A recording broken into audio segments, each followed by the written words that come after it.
नमस्कार, आप देख रहे हैं सत्य हिंदी और मैं हूं आपके साथ कृति सिंह।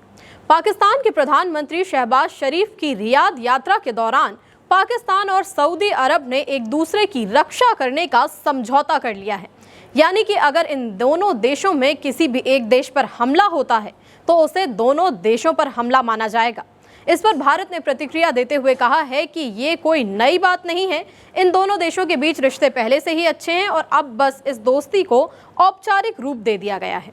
सबसे पहले पाकिस्तान और सऊदी अरब के बीच के समझौते को गहराई से समझ लेते हैं। पाकिस्तान के पीएम शहबाज शरीफ सऊदी क्राउन प्रिंस मोहम्मद बिन सलमान के बुलाने पर 17 सितंबर को रियाद पहुंचे। अल यमामा पैलेस में दोनों की मुलाकात हुई। संयुक्त बयान में कहा गया कि दोनों ने अपने ऐतिहासिक और रणनीतिक रिश्तों की समीक्षा की। कई अहम मुद्दों पर बातचीत भी हुई। अब सबसे जरूरी बात ये रक्षा समझौता। पाकिस्तान और सऊदी अरब के बीच ये समझौता लगभग 80 साल पुरानी साझेदारी पर आधारित है। भाईचारा, इस्लामी एकजुटता, साझा हित, ये सब इसमें शामिल है। समझौते का मकसद है रक्षा सहयोग बढ़ाना। अगर किसी एक देश पर हमला हो तो इसे दोनों देश पर हमला समझा जाएगा, मतलब हमला करने वाले को संयुक्त रूप से जवाब दिया जाएगा।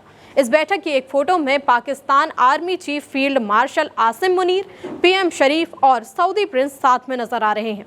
पाकिस्तान न्यूक्लियर पावर है तो सऊदी के लिए ये और भी ज्यादा मजबूत बैकअप हो गया है। लेकिन सऊदी अधिकारियों ने कहा है कि ये कोई एक देश के खिलाफ नहीं, बल्कि पुराने रिश्तों को औपचारिक करने का तरीका है। इस मामले पर भारत ने संयमित प्रतिक्रिया देते हुए कहा, विदेश मंत्रालय ने कहा कि हमें खबर मिली है कि सऊदी अरब और पाकिस्तान ने रणनीतिक आपसी रक्षा समझौता किया है। ये दोनों देशों के बीच पहले से चली आ रही व्यवस्था को औपचारिक रूप देता है। सरकार को पहले से पता था कि ये समझौता होने वाला है। मंत्रालय ने आगे कहा कि हम इस समझौते के असर को अपनी राष्ट्रीय सुरक्षा, क्षेत्रीय हालात और वैश्विक स्थिरता के नजरिए से ध्यान से देखेंगे। भारत सरकार पूरी तरह ध्यान रख रही है कि हमारे राष्ट्रीय हितों की रक्षा हो और हर लेवल पर सुरक्षा सुनिश्चित की जा सके। टीएमसी सांसद साकेत गोखले ने इस मामले पर तंज कसते हुए कहा कि मोदी की विश्व स्तरीय कूटनीति का नतीजा देख लीजिए। इस समझौते के तहत अगर किसी एक देश पर हमला होता है तो उसे दोनों देशों पर हमला माना जाएगा। उधर बीजेपी ऐसे दिखावटी कामों का जश्न मना रही है, जैसे कि मोदी का बर्थडे फोटो बुर्ज खलीफा पर। तो ऑपरेशन सिंदूर के बाद मोदी की कूटनीति ने क्या हासिल किया? कुछ भी नहीं।